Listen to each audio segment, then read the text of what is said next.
Recording studio Saharsa.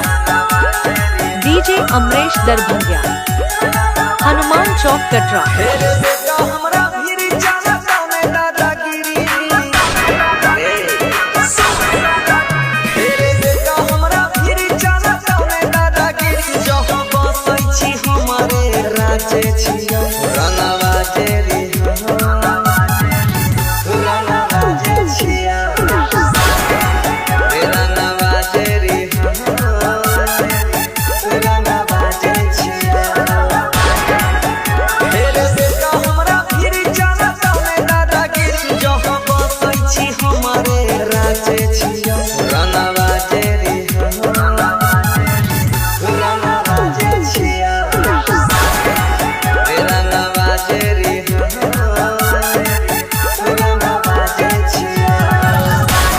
DJ Amresh Darbhanga, Hanuman Chowk कटरा।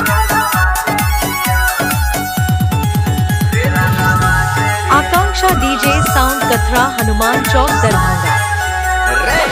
हमारा सोझा में उठने छोरी जे कमजोर कर देखबै छी गोली। ज्यादा कहरे ना इधर उधर रे, जदी दिए के छोया बुयो सुधार रे। ज्यादा बोलै छो ही बात बोली कर दे बस। रंगदार है बला काम काजे छियो, रंगबाजे रे हो रंगबाजे छिया।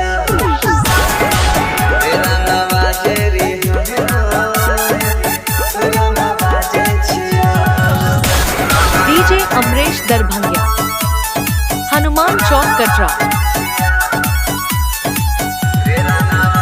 आकांक्षा डीजे साउंड कटरा, हनुमान चौक दरभंगा। जही दिन चढ़ता माथा पसोई, ओही दिन लिहे हम रासे दुश्मनी। पूरा एरिया में छई पहचान रे, हमारा से बढ़े के नहीं कोनो डर रे। मारलो सूझ दिया मारे सुखाना ले जाऊं के रे। नाराज है रे हो हम नाराज छियो, रंगबाजे रे हो रंगबाजे छिया।